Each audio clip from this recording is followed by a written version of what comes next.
The Inheritance of the Sorcerer Kings. Chapter 3. The Hollow Circlet. I am Bryce Vare, Keeper of the Quiet Archive, and this is Chapter 3, The Hollow Circlet. The second morning of the silence found Belgrave more frightened than the first. This is how sustained crisis works. On the first day, fear has the quality of emergency, sharp, mobilizing, productive of action. People do things. They organize, they help, they move with the focused energy of those who believe the situation is temporary and therefore manageable. By the second day, if the situation has not resolved, the fear begins to metabolize differently. The emergency sharpens into something slower and more corrosive. The certainty that the situation is temporary becomes harder to sustain, and in the space where that certainty was, other things begin to grow: rumor, attribution, the human need to place responsibility somewhere. Kyle Orison had not slept. This was not unusual for him, in the way that sleeplessness is not unusual for people who have learned to keep a certain kind of vigil. He had spent the night moving through the hospital's wards with the methodical attention of someone who cannot stop working because stopping would require him to sit with things he is not yet ready to sit with. By the second dawn, he had washed his hands in the same basin 3 times, not because they were still dirty, but because the act of washing was something to do with the body while the mind ran its own course. It was during the 3rd washing that he heard it. The washing room was a narrow chamber off the outer ward, 2 basins cut into a stone counter, a shelf of clean cloths, a drain in the floor. At the 2nd hour after dawn, it was empty except for KL, who stood with his hands in water that had gone pink with diluted blood from the last dressing change he had helped with, and who was looking at nothing in particular while the water cooled around his wrists. The prayer came from beneath the sound of the water, not beside it, not through the wall, not from another room. From beneath it, the way a tone sometimes persists underneath a louder noise when you have been in a particular space long enough for the acoustics to reveal themselves. It was a voice, or it had the quality of a voice, and it was saying words in the old prayer form. The one that predated the Covenant's standardized rites, the one Eloan sometimes quoted from the older records when the formal language felt insufficient. The words were not distinct enough to repeat. What was distinct was the feeling of them, asked, not recited. Personal, private, the kind of prayer that a person says when they are completely alone and believe themselves to be completely unheard, which is a different thing from the prayers said in temples, which know they have an audience. Kale looked up. The room was empty. Through the doorway to the outer ward, he could see the edge of a bed, the hem of a gray blanket, the corner of a lamp shelf. He could hear the ordinary sounds of a hospital functioning under stress, low voices, someone moving quickly in the corridor, the distant scrape of a heavy basin being shifted. None of it was the sound he had heard. He stood in the cooling water for a moment. Then he became aware of Eloan standing in the doorway. She was watching him with an expression that was not quite alarm and not quite recognition. Something in between, the look of someone who has been waiting for a particular thing to happen and finds, when it happens, that they are not as prepared as they thought. She had a cloth in her hands, folded and refolded, which she was doing without looking at. "What did you hear?" she asked. The question was too quick, too specific. "A prayer," he said. "Someone speaking a prayer. Old form, not the Covenant rite, very close." He looked at the empty room again. "There is no one here." Eloan was quiet for a moment. Then she said, was it asking or answering? He stared at her. "I don't know what that means," he said. "No," she said. "I know you don't." She set the folded cloth on the shelf. Her hands moved with the contained precision of someone keeping themselves in order by physical act. Was there only one voice, one prayer? He pulled his hands from the basin and dried them without looking at her. It was not a real voice. I understand it was not a real voice. "Don't explain it away too quickly," she said, which was not the reassurance he had been anticipating. Mara arrived in the doorway behind Eloan a moment later, which was becoming a habit of the crisis. Mara appearing in doorways, carrying news, with the expression of someone managing the distance between what she knew and what she was authorized to act on. She had a sealed document in her hand. "I need to speak to both of you. The Covenant has sent a preliminary inquiry ahead of their official delegation. They want a full accounting of any anomalous reports from all hospital staff in the last 48 hours. She looked between them. They specified anomalous experiences as well as anomalous events. They were quite particular about that. Eloan and Kale looked at each other. "Eloan," Mara said, in the tone of someone who has been watching 2 people not say something and has decided to name the not saying. "What do you know that you have not told me?" A pause. Elowen dried her hands on her apron. "Come with me," she said. "Both of you. There are records I should have shown you yesterday." See. See. She did not take them through the main hospital corridors. She took them through the service passages, the low-ceilinged back routes that connected the wards to the laundry to the herb drying rooms, the herb rooms to an older section of the building that predated the current temple structure by a significant margin, and showed it in the quality of its stonework, rougher and less dressed than the public-facing walls, the kind of work that was built to last rather than built to impress. The smell changed as they went deeper, away from vinegar and hot water, toward something older. Dust. Old ink. The specific damp that accumulates in rooms that are sealed and opened only occasionally, never long enough to air out fully. She stopped at a door that appeared, at first glance, to be a storage room. It had no label. Its lock was old, older than the Covenant's current administrative seals, older than the architectural period of most of the building around it, a lock of a type that had been discontinued in favor of a standardized system some 50 years prior. Elowen produced a key from inside her robe. She had worn it on a cord around her neck for 19 years. She had hoped, with the particular hope of people who carry things they do not want to need, that she would never have to use it for this. The room was small. 3 sets of shelves, an old writing table, a lamp, old ledgers on the shelves, their spines labeled in cramped notational shorthand, folded papers pressed between the pages, some so old that the folding had become structural. "I was left this room," Elowen said before either of them could ask, "by the healer who trained me." She had it from the healer who trained her. She moved to the second shelf and began pulling ledgers. It is not an official part of the hospital record. The hospital does not formally know it exists. The Covenant has never been told about it, Mara said, in a tone that was very carefully measured. That is a significant omission. Yes, Elowen said. There are reporting requirements for any supplemental medical records, especially records that may bear on. I know the requirements. Mara looked at her for a moment. Then explain why. Elowen set 3 ledgers on the writing table and opened the topmost. The pages were yellowed and closely written in a hand that had changed gradually over many years, as handwriting does when the same person returns to the same record across a lifetime. Because the last time a healer in this hospital attempted to report the contents of these records through official channels, she said, without looking up, the records were confiscated, reclassified, and the healer was reassigned to a coastal outpost for the remainder of her career. She turned a page. Her name was Sister Payev. She trained my teacher. The room was quiet. Kyle was standing near the shelves, not touching anything, looking at the spines of the ledgers he hadn't yet examined. The labels were abbreviated but legible, one that read, Morn, Crown Protocols, another that read, Lamp Inter. Record sealed, a third that appeared to contain something labeled, Patient Hymns, the word patient crossed out and replaced by something he could not read. These sound like grief records, he said, not medicine. Why do they sound like grief records?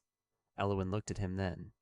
There was something in the look that he recognized, distantly and uncomfortably, as a kind of kinship. Because that is what they became, she said. They began as medical records. What happened to the patients inside them required a different kind of recording. She opened the second ledger to a page she knew without searching and set it on the table in front of Mara.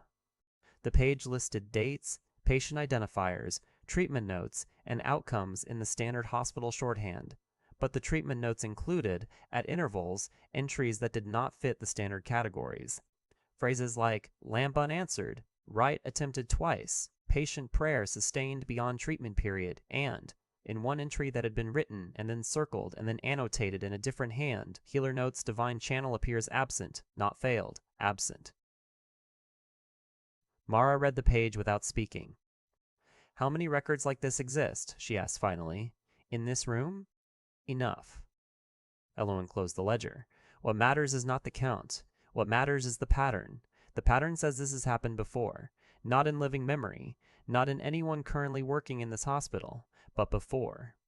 And when it happened before, the Covenant's response was to gather the records, reassign the witnesses, and close the question. Elowen, these should have gone to Caer Thalor. Elowen looked at her without expression. They did, she said. The silence after this had a different quality from the silence before it. And these are the copies, Kyle said slowly. These are the copies that were not surrendered. Elowen closed the ledger. The originals are in Caer Thalor, in a classification archive, under a category that I know the name of, but that has never, to my knowledge, produced a retrievable record on formal request. Mara stood very still with the expression of a person whose model of the institution she served is being revised in real time. It was not a comfortable process. Cale watched her go through it with the quiet compassion of someone who had gone through something similar years earlier, and knew better than to hurry it. "There is something else," Elowen said. She retrieved the third ledger, the one with the crossed-out label, and set it open to a page near the back, a diagram, rough but precise, the kind of sketch made by someone who was recording layout rather than creating art. It showed the floor plan of the hospital's lower level, the official reliquary clearly marked, and beside it, connected by a passage that did not appear on any current hospital schematic, a second room. Below the second room, a chamber. The chamber was labeled in the old healer's hand, in writing smaller and more careful than the rest of the ledger, as if what was being said mattered too much to be written carelessly. The label read, "Old foundation, sealed since the third reconstruction, contents uncertain, do not disturb without full witness." She found it, Elowen said. Sister Payev. She found a chamber beneath the oldest section of the hospital's foundation. She did not open it. She documented its existence, and then she surrendered the rest of her records and was reassigned. A pause. She did not surrender this one. Cale was looking at the diagram. He had been standing still since Elowen set it on the table, with the particular stillness of someone who is receiving information through more than one channel simultaneously. Not the look of understanding. He did not look like someone who understood. He looked like someone who was listening to two conversations at once and is struggling to track both. "I can hear something," he said, "from below." Elowen and Mara both looked at him. Not a voice. It is not as clear as what I heard in the washing room. It is more like, "He stopped." Tried again. You know how a room sounds when there are many people in it and you are standing outside a closed door. You can't hear individual words. You can only hear that there are people inside, that there is speech, that it has a particular quality. "That is what you're hearing," Elowen said. Not a question. From below. Mara looked from Kyle to the diagram to Elowen. She had the expression of a woman who has walked into a situation she did not authorize and must now decide whether to walk back out of it or through it. It was a short decision. She was not, at her core, a woman who walked back out of things. "Show me where this passage is," she said. Thur. The passage was behind a saint's plaque on the south wall of the hospital's oldest corridor, a recessed panel of carved limestone depicting the second lamp's founding healer in the formal style of 200 years ago, stylized past the point of individual humanity into the smoothed and serious face of institutional symbol. The figure's hands were raised in the old blessing posture. At the base of the plaque, nearly flush with the floor, a joint in the stone that was not a crack but a hinge. Elowen had the key for this one too, a different key, older, on the same cord. The door was low. They had to duck, Mara most of all, who was tallest by several inches and went through with the careful economy of someone who has learned to navigate spaces not built for armored shoulders. The passage beyond was narrow and descended in a shallow gradient, not steps but a deliberate grade, the floor worn smooth in the center in a way that implied regular traffic at some earlier period of history, though no one in current memory had used it. The walls wept the fine mineral moisture of deep foundations. Their lamp threw their shadows long and broken against the stone. The passage ended at a landing and then a second door, this one sealed not with a lock, but with a thick application of mortar that had been worked into the frame with some care. Not hastily blocked, but carefully, deliberately closed, the kind of sealing that takes time and attention and means to hold for a long time. Someone had inscribed a character into the mortar at the center of the door in the old healer script, which Elowen read and then did not translate aloud. She studied it for a moment. "This is a caretaker's seal," she said, "not a covenant seal. Older." She ran one finger along the mortar's edge without pressing. "It has been here a long time. It is not meant to keep people out. It is meant to keep the room intact, in a specific condition." "Meaning someone wanted it found eventually?" Kyle said. "Or wanted it to survive until it could be found with proper understanding." She produced a small tool from her coat, the kind of thing that could serve as a dental implement or an engraver's point, and worked at the mortar's edge with the careful attention of a healer who has learned to open old wounds without causing new ones. Mara stood at Kael's shoulder and watched the passage behind them, not with the air of someone expecting to be followed, but with the reflexive vigilance of a person in whose professional life watchfulness had become involuntary. the sounds from above, the hospital's ordinary crisis, moving through the floors overhead like water through old wood, were muffled and remote here. The underground had its own acoustic quality, dense, close, the kind of silence that is made of all the sounds it is absorbing rather than the absence of them. The mortar gave. The door swung inward. The chamber was small, no wider than the records room above, no taller than a man could stand with his hand flat on the ceiling. The walls were rough stone, the floor packed earth overlaid with old tile, some of the tiles broken and others heaved upward by root pressure, because something had grown through the foundation here over many years, white roots, slender as rope, trailing through the cracks in the overhead stone and hanging in pale threads from the ceiling. They were dead now, or had been dead for a long time. But they gave the chamber the quality of a room that had once been slowly occupied and then slowly abandoned, the roots still tracing the paths they had taken, frozen in their last intentions. Along the south wall, a low shelf. On the shelf, objects, small clay tokens of the type that patients left at shrines, prayer ribbons faded to indistinction, a bowl of what had been oil or water and was now a dry brown ring on the ceramic, a row of folded papers tied in sets with linen thread, the papers dark with age, and at the end of the shelf, a reliquary. It was small, a box of dull metal, tarnished past silver into something closer to gray, with a clasp in the shape of two interlocked circles. On its face, a label on a small card in the same old healer's script as the diagram above, Saint's Mourning Crown, recovered from third reconstruction rubble, provenance unclear, offered here for safekeeping. Aloan stood before it and said nothing for a moment. "The label is wrong," she said finally. "Or the label is what someone believed at the time. The object was found in rubble. They did not know what they had found.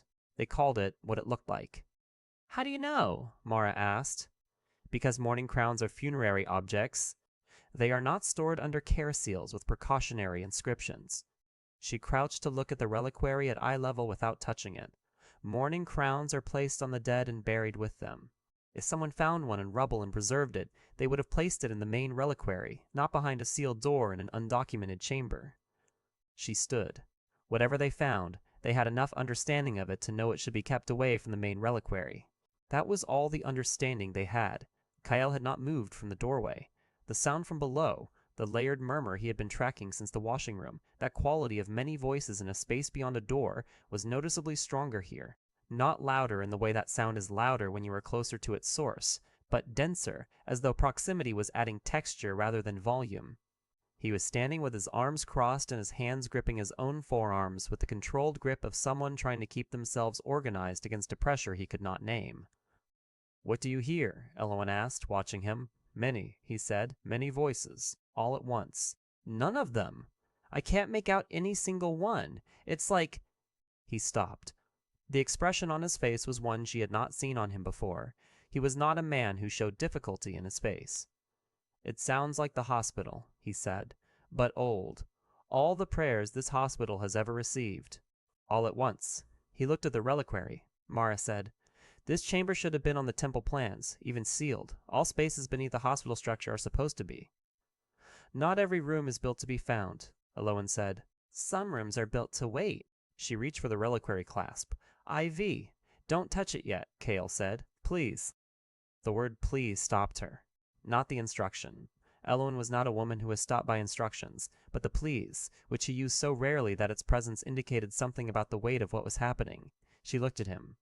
"Why?" Mara was watching him from the doorway with the expression of someone who has decided to trust a process she does not understand, because the alternative is stopping a process she has no standing to stop. She said nothing. "This is important," Elowen said, speaking carefully. "What you are hearing. I need you to listen to it more precisely.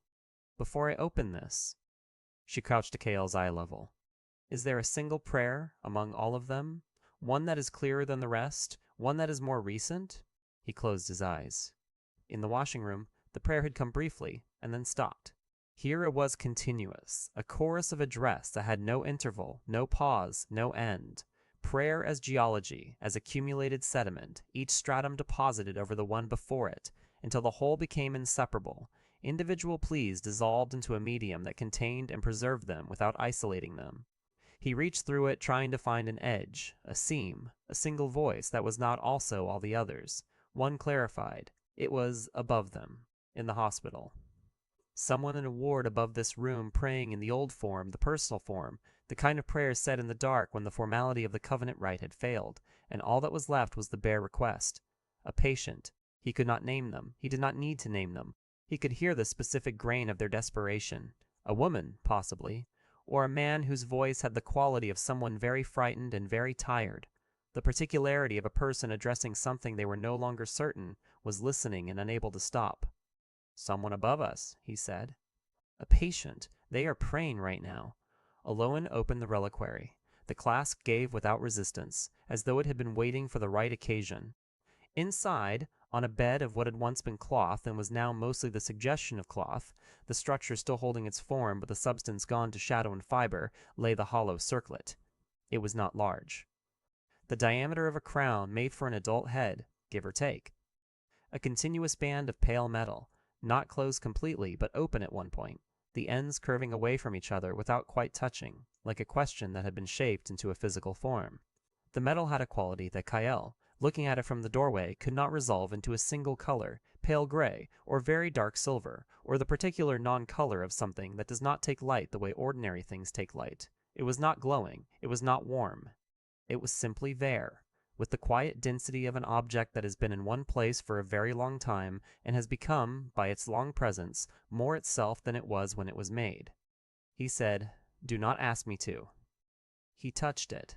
He did not decide to touch it. He moved from the doorway to the shelf in 3 steps and did not remember taking them. His hand was above the reliquary, and then his hand was on the circlet, and in the moment of contact, the sound that had been a chorus became a flood, not louder, present. The prayers that had been a medium, an accumulation, a geology, they became individual. Each one separated from the whole, and was itself, and there were too many of them to count, had always been too many of them to count, because this hospital had stood for 200 years, and had received the sick and the dying and the frightened for all of those years, and every prayer spoken in it with sufficient desperation had left its shape in something that the circlet had been doing all that time, quietly, in the sealed room, in the care-sealed dark. Collecting not the prayers themselves, the words were long gone, but the shape of the asking, the specificity of human need. Kael heard them all at once, and beneath them, in the place where all the accumulated asking had been pressing down for 2 centuries, he heard the silence that answered none of them.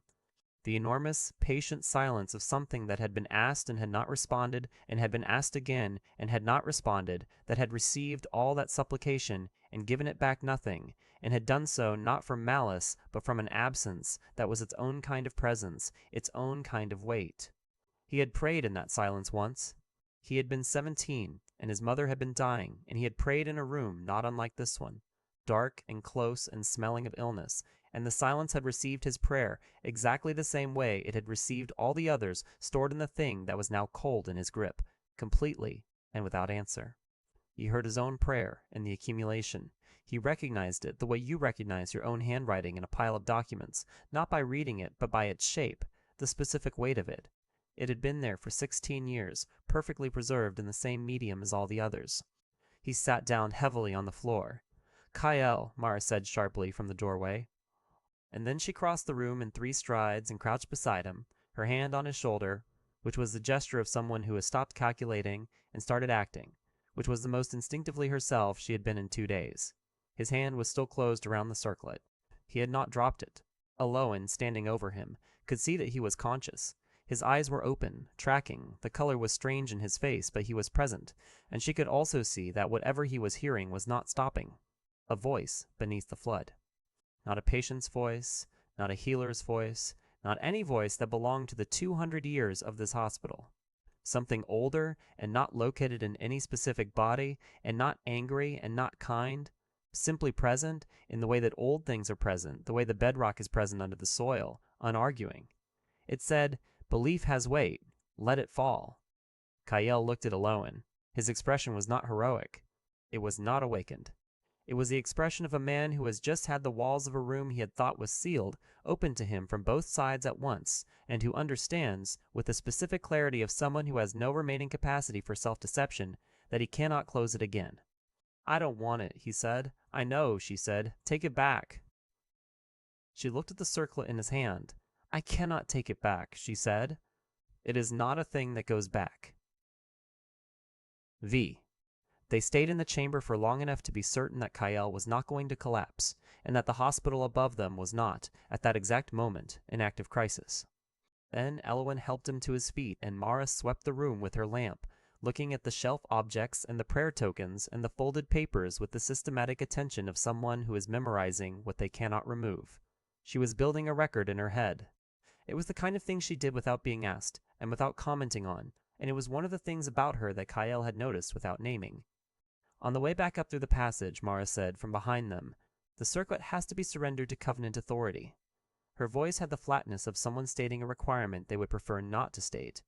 "I know that," Elwyn said. "The protocol for recovered relics. Any object of possible sacred or historical significance found on or beneath temple property requires immediate disclosure and transfer to the nearest Covenant-holding authority. That is Caer Thaler in this case. It cannot stay here. I know the protocol.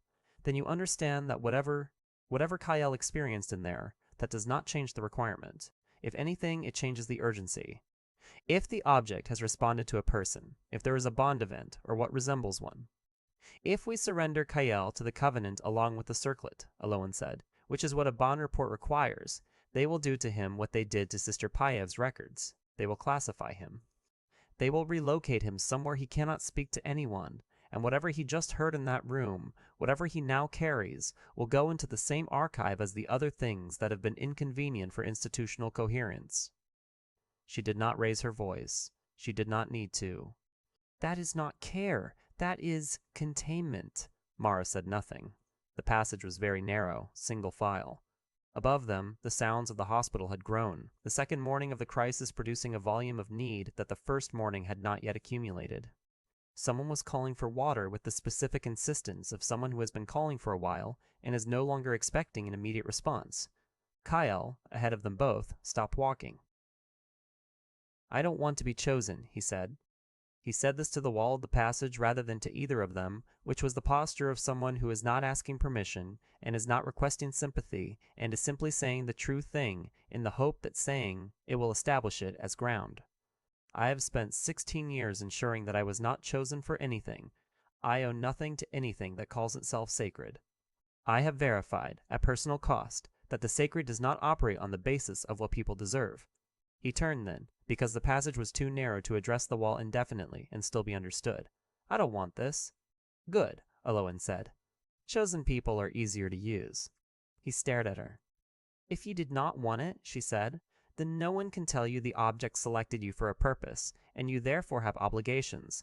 That particular recruitment doesn't work if the recruit refuses the premise." She met his eyes steadily. "I am not minimizing what happened in that room. I am telling you that your reluctance is not a liability. It is possibly the most important thing about you, right now." He absorbed this. It did not make him feel better. She had not designed it to make him feel better. They came back out through the Saint's Plaque door into the older corridor. The hospital smell returned, vinegar, lye, the warmth of people working close together in imperfect conditions. The overhead lamp swayed slightly in the draft from the door. Above them, ordinary crisis in progress. Mara stood for a moment in the corridor with the expression of a woman performing an internal calculus that she would not describe aloud. Kyle could see it happening, the weights being measured, the competing obligations arrayed, the moment when one side resolved and the other did not. She was a person for whom protocol was not arbitrary, for whom the chain of command had been, in her adult life, the structure through which she expressed both her competence and her faith. Breaking it was not easy for her. He watched her do the hard thing, which was stop. "Until we understand what this object is and what happened in that room," she said at last, "and until I know with certainty what Covenant authority will do with both of those things, the circlet stays with Kyle." She looked at him directly. "That is not a permanent decision. It is a decision made in the absence of information I do not currently have and cannot obtain through channels I currently trust." A pause. "Do you understand what I am saying?"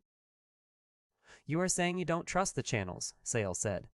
"I am saying I am choosing to wait until I do." It was a careful distinction. Mara was a woman of careful distinctions. Kale thought that the distinctions were going to cost her something, eventually, but that they were also the only way she had of remaining herself inside a situation that was pressing on her from all sides. He wrapped the circlet in the cloth Elowen gave him, a piece of old linen from the records room, folded twice, tucked inside his coat against his ribs. It was cold through the fabric. Not dangerously cold. Just present, the way an object is present when you are suddenly aware that it is there. The formal bond report, Elowen said to Mara, quietly, as they moved back toward the hospital's main corridor. If one is filed from this building, it will not be filed from this building, Mara said. Not today. She did not say, not ever. She was a woman of careful distinctions. VIG. They came back into the hospital through the service corridor, one at a time, a few minutes apart, the way people emerge from private conversations they do not want to advertise. Elowen returned to the ward and immediately resumed her medical work with the focused momentum of someone who needs action to keep pace with what she is thinking. Mara went to the administrative wing to manage the morning's accumulation of Covenant correspondence. Kael came through the laundry and into the outer ward and picked up the first task that needed doing, which was helping a junior healer rebind a patient who had pulled loose her dressings in the night. He worked through the morning with the circlet under his coat. Cold through the fabric. Not dangerous cold, simply present. He had been wrong about the mercy of silence. He went on walking, he delivered the water, he came back for more. He did not try to locate the voice, or act on what it contained, or find meaning in the fact that it had reached him. He simply knew that it was there, and that it had been there before he could hear it, and that his hearing it now had not changed its essential nature. It was a person in pain asking for help, the way people had always asked in this building, and the help required was medical and practical and had nothing to do with what he was carrying under his coat. But he heard it all the way down the corridor. He had not gained anything in that sealed room beneath the hospital. He had not been given a power or a purpose or a clarity about what he was supposed to do next. What he had been given was the end of a particular mercy. The mercy that says your silence is private, that your unanswered grief belongs only to you, that the dark room where you prayed alone for something that did not come is sealed. The room was not sealed anymore.